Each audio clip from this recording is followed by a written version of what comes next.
এক সকালে সাদা হয়ে ওঠে অস্ট্রেলিয়ার নিউ সাউথ ওয়েলসের ছোট্ট শহর গায়রা। পাহাড়ি এই অঞ্চলে মাঝে মধ্যেই তুষারপাত হয় বটে, তবে এবারের মতো ভারী বরফ দীর্ঘদিন পর, আর সেই সুযোগ কাজে লাগাতে শহরমুখী হয় শত শত মানুষ।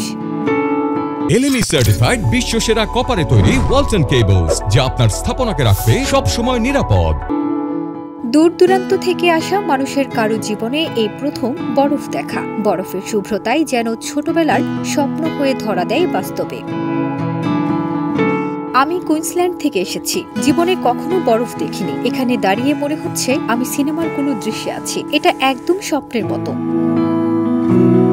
বরফে কেউ বানাচ্ছেন স্নোম্যান, কেউ আবার গড়াগড়ি খেয়ে করছেন স্নো অ্যাঞ্জেল। বাবা মায়ের হাত ধরে ছোটরা বরফ ছুঁড়ে দিচ্ছেন উচ্ছ্বাসের চিৎকার। তবে সবার মাঝে নজর কেড়ে নেয় করিসা নোগলার ওয়েলস ও তার প্রেমিকের মুহূর্ত। বরফ দেখতে এসে সারা জীবনের জন্য বদলে যায় এক সকালে। আমার বাগদত্তা হঠাৎ বলল, চলো বরফ দেখতে যাই। রাত 1টা নাগাদ গাড়িতে উঠি, বরফ, হরিণ, গরু দেখি। হঠাৎ এক জায়গায় গাড়ি থামিয়ে বলে, মাফলার পরো না। তখনই হাঁটু গেড়ে বসে পড়ে সে, আমাকে প্রপোজ করে। বরফে মেঘলা আকাশের নিচে যেন সময় থেমে যায়। কেউ ছবি তুলছেন, কেউ ভিডিও করছেন, কেউ আবার শুধু দাঁড়িয়ে দেখছেন প্রকৃতির এই খেলা। জীবনে এরকম বরফ দেখিনি, যেন সাদা জাদুর মধ্যে হাঁটছি, মন ছুঁয়ে গেছে।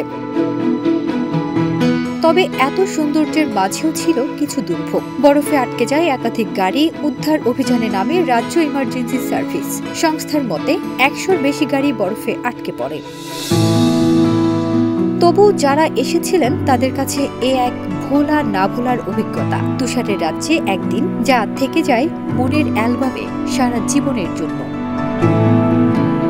ফারজানা নিকিতা, দেশ রূপান্তর।